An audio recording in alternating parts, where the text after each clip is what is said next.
Hello guys, आज हम आए हैं डॉक्टर गुरदेव सिंह जी के यहाँ। यहाँ रोग निवारण ध्यान केंद्र लगाया जाता है। इसके बारे में डॉक्टर साहब आप गुरु जी के बारे में बताएंगे। हाँ, बोलना शुरू करूँ? बोलो क्या? हाँ जी से बोल दूँ? हाँ, बोल दीजिए। एक मिनट। लगा देंगे।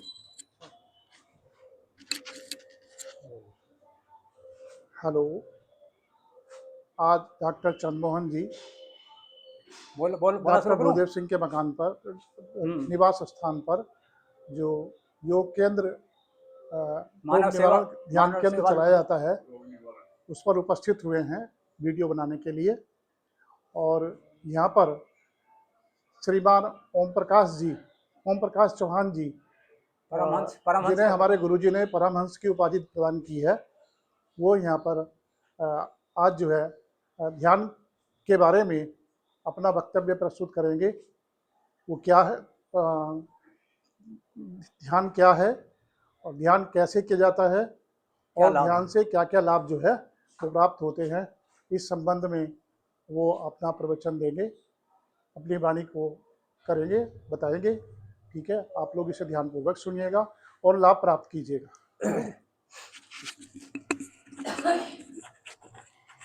उपस्थित श्रद्धालु, अभी डॉक्टर साहब ने और हमारे जो पत्रकार महोदय हैं, ये चित्रकार, इन्होंने मुझसे अनुरोध किया है कि ध्यान क्या है, ध्यान की क्रिया क्या है और ध्यान किस प्रकार किया जाता है, क्या इसके हमारे भौतिक शरीर पर प्रभाव पड़ते हैं, इसके बारे में थोड़ा सा प्रकाश डालूंगा।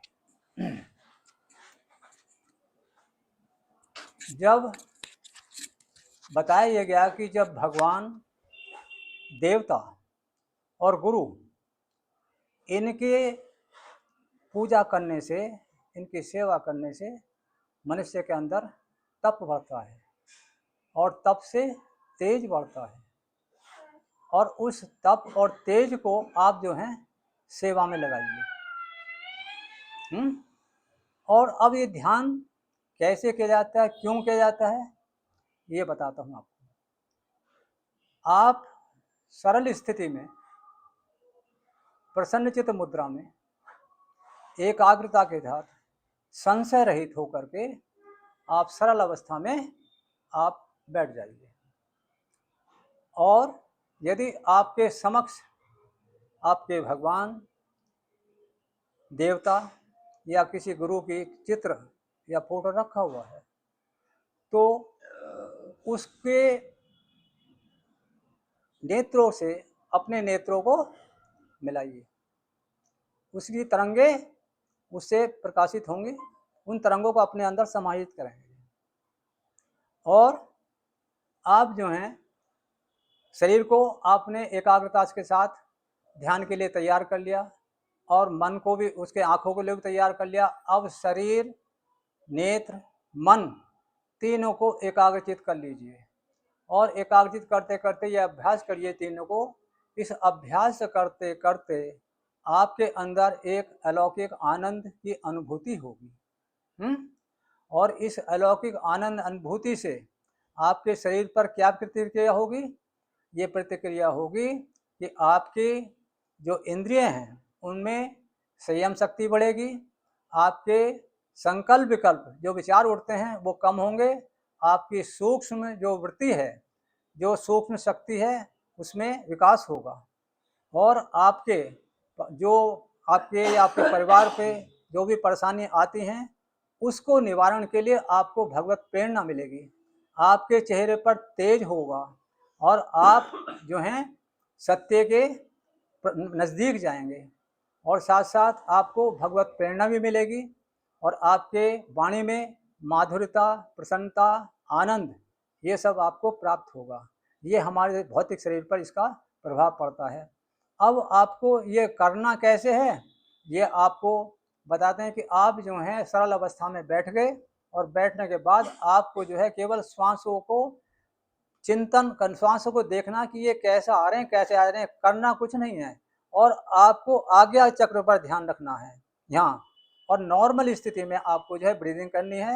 ये नहीं कि लंबा सांस ले रहे हैं या कर रहे हैं और आप जो है बिल्कुल आपकी रीढ़ की हड्डी जो है वो सीधी रहेगी, है ना, तो तनाव रहेंगे और न आपको सिर झुका रहेगा। इस स्थिति में बैठेंगे और सांस को आप जो है सांस को देखना, ये इस वजह से करना सांस को, यदि सांस को आप एकाग्रता से देखते रहेंगे तो आपको मनोराज नहीं होगा, और यदि आपको सांस को नहीं देखेंगे, मन को यहाँ नहीं लगाओगे, तो आपका मन, आपका चित्त कभी कहीं सोचेगा, कभी कहीं सोचेगा।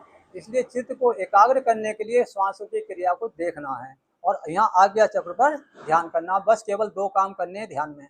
अब ये जितनी देर भी आप बैठ सकते हैं कि 15 मिनट, 20 मिनट, आध घंटा, वैसे शास्त्रों में ये बताया गया है कि जितनी मनुष्य की आयु है उतनी ही मिनट्स उसको यदि वो ध्यान कर लेगा तो वो क्या नाम, भूतकाल, वर्तमान और भूतकाल में जो होने वाला ज्ञान है उसको प्राप्त हो जाएगा।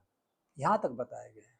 और ये 24 घंटे में कम से कम ये ध्यान आप जो हैं 2 बार तो जरूर कर लें। एक तो ब्रह्म मुहूर्त में और एक शाम को जिस टाइम आप निद्रासन में जाते हैं उस समय वातावरण शांत होता है। उधर ब्रह्म मुहूर्त में सूर्य उगने से 2.5 घंटे पूर्व ब्रह्म मुहूर्त का समय रहता है।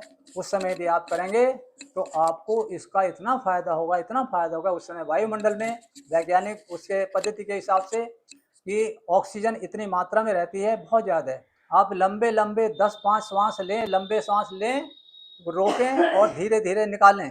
इस क्रिया करने के बाद आप जो है सरल अवस्था में बैठ जाइए।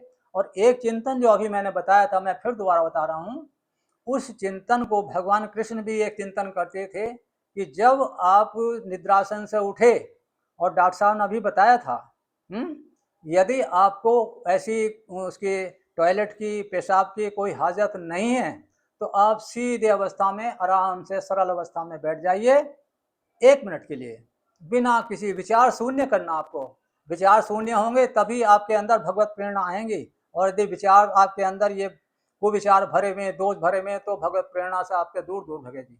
आपके अपने मंदिर से अहंकार, लोभ, लालच और ये झूठ, घंड, घमंड, ये आपसे बिल्कुल शून्य करना है यदि आपको भगवत प्रेरणा लेनी है।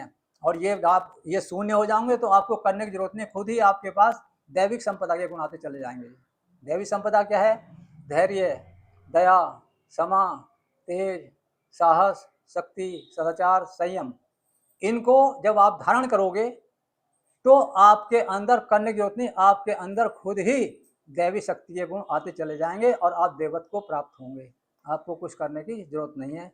ये पाप के जब ये बताया गया है कि जो मनुष्य देवत्व के गुणों को धारण करता हुआ है वो क्या नाम, रोग, शोक, चिंता, भय से मुक्त रहता है, उसके अंदर ये नहीं आएंगे जो है। तो इसलिए ये कम से कम दिन में 24 घंटे में 2 बार जरूर कर लें। और ये जिस चिंतन मैं आपसे बता रहा हूँ जो भगवान कृष्ण करते थे, यदि आपने ये 5 मिनट या 2 मिनट चिंतन कर लिया तो आप दिन भर जो पूजा करते हैं उससे भी कई गुना लाभ आपको प्राप्त होगा। केवल 1 मिनट का, 2 मिनट का चिंतन है। क्या करना, आप सरल अवस्था में बैठ गए, आपने वही अपने मन, इंद्रिय, शरीर को एकाग्र कर लिया, और एकाग्र करने के बाद आप जो है ये चिंतन बोलना बिल्कुल नहीं है, क्योंकि यदि आप बोलेंगे और आप चिंतन करोगे तो चिंतन करने से आपको 10 गुना फायदा होगा बोलने के मुकाबले। तो आप पहले कुछ टाइम तो इसको याद कर लेंगे, फिर चिंतन अपने आप जब होगा चिंतन अपने आप करते जाएंगे। सुख के दुख के जानने वाले मेरे आत्मदेव हैं, मैं उनके सत्यचित आनंद के स्वभाव में शांत हो रहा हूँ, उनके सच्चित आनंद के स्वभाव में शांत हो रहा हूँ। यह माया वशिष्ठ तन मेरा नहीं है, माया माया के खेल मुझ चैतन्य से प्रकाशित होते हैं, मैं तो एक चैतन्य आत्मा हूँ।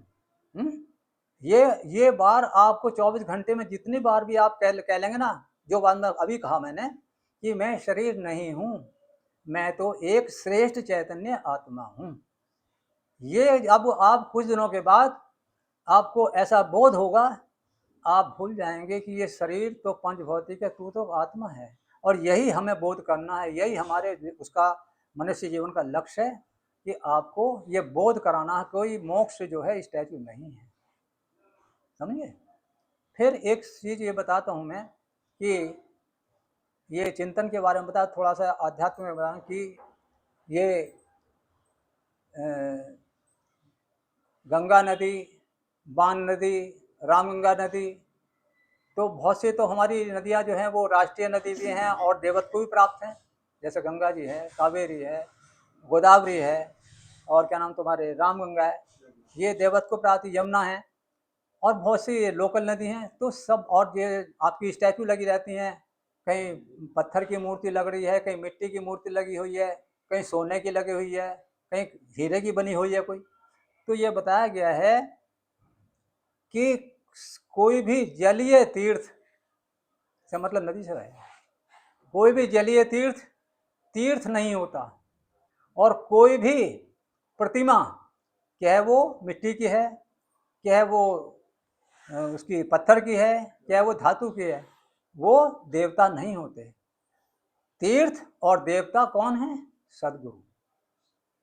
क्योंकि ये बताया गया है कि हम कितने लंबे समय तक इन देवताओं, जलीय तीर्थों की और देवताओं की यदि उपासना करते हैं, तब वो हमको इतने लंबे समय की उपासना के बाद हमको वो पवित्र करते हैं। ये किसका? जलीय तीर्थ का और प्रतिमाओं की उपासना करने का प्रमाण या फल है। लेकिन सदगुरु ये बता कि तीर्थ और देवता सदगुरु हैं। सदगुरु को दर्शन मात्र से ही आपका कृतार्थ कर देते हैं। बताया गया है कि दर्शन, तीर्थ का फल एक है, संत मिले फल चार, और सदगुरु मिले अनंत फल, कहत कबीर विचार। यदि कोई सदगुरु मिल गया, वो तीर्थ आपने एक कर लिया, आप वहाँ चले गए हरिद्वार, तो आपको एक फल की प्राप्ति होगी। और यदि कोई आते जाते संत मिल गया तो आपको 4 फल की प्राप्ति होगी। और यदि आपको तत्वज्ञानी महाज्ञानी कोई तत्वज्ञानी पुरुष मिल गया तो आपको अनंत फल की प्राप्ति होगी। दूसरे ये भी बताया गया है कि भाई संत मिलन को जाइए, तजिए मोह माया अभिमान, और जो जो पग आगे धरे, कोटि कोटि यज समान। जब आप किसी संत से मिलने के जाएंगे तो अपना ये चारों चीज जो हैं, मोह माया अभिमान त्याग कर जाएंगे, तो आपको जब घर से चलेंगे एक एक पग जो आप रखेंगे तो कोटि कोटि यज्ञ की फल की प्राप्ति का आपको लाभ मिलेगा। यह तन विष की बेलरी, गुरु अमृत की खान, और सदगुरु मिले और शीश देना पड़ा तो भी सस्ता ज्ञान। और आप क्या हैं? आप कुछ नहीं हैं। यह तन विष की बेलरी, गुरु अमृत की खान, और शीश दिए सदगुरु मिले तो भी सस्ता जान। पानी आपका बताया गया, मनुष्य के लिए बताया गया, पानी केरा बुलबुला, पानी केरा बुलबुला, ये मानुष की जात, और देखत ही चुप जात हैं जो तारा प्रभात। आपकी स्थिति ये है, आप पानी के बुलबुले की तरह हैं। दूसरे, आत्मज्ञान के हैं 3 रत्न। आत्मज्ञान के 3 रत्न बताए गए। कौन कौन से? सत्संग, सेवा और भजन। ये तीनों यदि आप इनको शरीर में धारण करेंगे जीवन में, तो आपको आत्मज्ञान की प्राप्ति होगी। अब मैं थोड़ा सा एक बताता हूँ कि दुर्लभो मानुषो देहो दैनाम क्षणभंगुर, तत्रापि दुर्लभ मन्ये वैकुंठ प्रिय दर्शनम। इसका मतलब ये है कि मनुष्य शरीर या मानव शरीर बहुत दुर्लभ है, लेकिन इस मानव शरीर के द्वारा ही आत्मज्ञान की प्राप्ति होती है। और इस मानव शरीर के तो आत्मज्ञान की प्राप्ति होती है, लेकिन ये क्षणभंगुर भी है। इसका पता नहीं कि किसी की उम्र अभी 1 घंटे की है, 1 दिन की, 6 महीने की, ये क्षणभंगुर भी है। लेकिन इससे भी दुर्लभ क्या चीज है? इस मनुष्य शरीर पर किसी भगवान के प्रिय संत के यदि दर्शन हो जाएं तो वो तो बहुत ही दुर्लभ। और यदि ये तो हमें बड़े भाग्यशाली हैं कि हम मनुष्य शरीर मिला हुआ है, क्षणभंगुर तो है ही, और ये हमारे समक्ष हर समय मौजूद हैं, इनकी जो दृष्टि हम पे पड़ी हुई है, समझिए। तीसरे ये बताया गया है कि मनुष्य जीवन में ईश्वर की शरण जाना बहुत जरूरी है। ईश्वर की शरण जाने का मतलब क्या है? ईश्वर के स्वभाव को आप जानिए। ईश्वर का स्वभाव क्या है? ईश्वर का स्वभाव है, ईश्वर दयालु हैं, ये आप मानिए। ईश्वर दयालु हैं, कृपालु हैं, दीन दयाल हैं, सबके सूर्य हैं और आपके आत्मा हैं। ये आप हृदय से प्रभु का सुमरन या चिंतन करेंगे। तीसरे ये बताई गई है कि मनुष्य या इंद्रियें जो हमारी ये भोग भोगते हैं, तो जीव जिस भी योनि में रहेगा वो उसके प्रारब्ध अनुसार वो उसको सुख प्राप्त होगा। और ये जैसे दुख है ना, दुख का आप निवारण भी करते हैं, रोकथाम भी करते हैं, फिर भी ये आता है। तो इसलिए बताया कि सुख भी रहने वाला नहीं है और दुख भी रहने वाला नहीं है। और सुख जो है वो तो आपके प्रारब्ध अनुसार मिलेगा ही। तो जो चीज़ स्वयं मिलने वाली है उसके लिए तुम्हें प्रयत्न करना, तुम्हें अपनी आयु और शक्ति का क्षीण करना है, गंवाना है।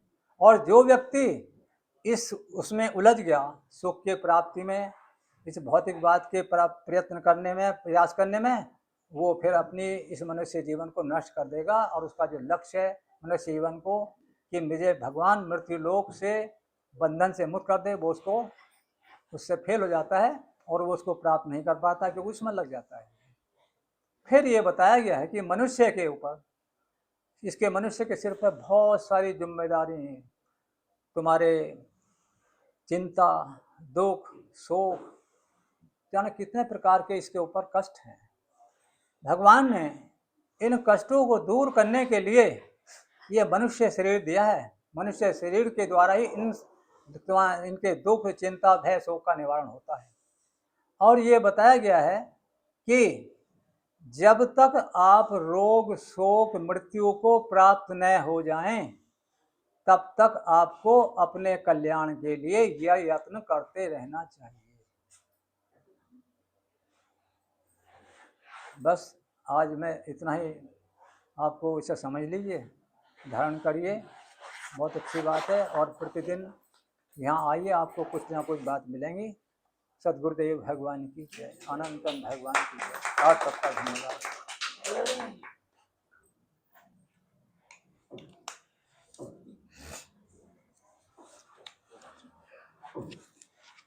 भाई जी थे हमारे गुरुजी।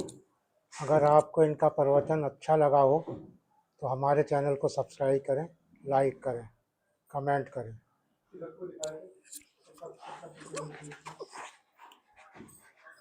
ये सामने जुगल किशोर जी बैठे हैं, आप देवेंद्र सिंह जी हैं, डॉक्टर भूदेव सिंह बैठे हैं, और ये कुछ महिलाएं श्रद्धालु बैठी हैं। ये थोड़ा सा आप सीधा होकर बैठ जाओ, थोड़ा सा और थोड़ा सीधा सीधा सीधा पूरा मेकअप कर लो। आप सब्सक्राइब करने के लिए बोल दीजिए, इसमें आवाज़ आएगी, आपका चेहरा नहीं आएगा। क्या आपको अच्छा लगा हो चैनल को सब्सक्राइब करें। आप अपनी तरफ से ऐसे ही बोल दीजिए, हाँ। फोटो आएगा।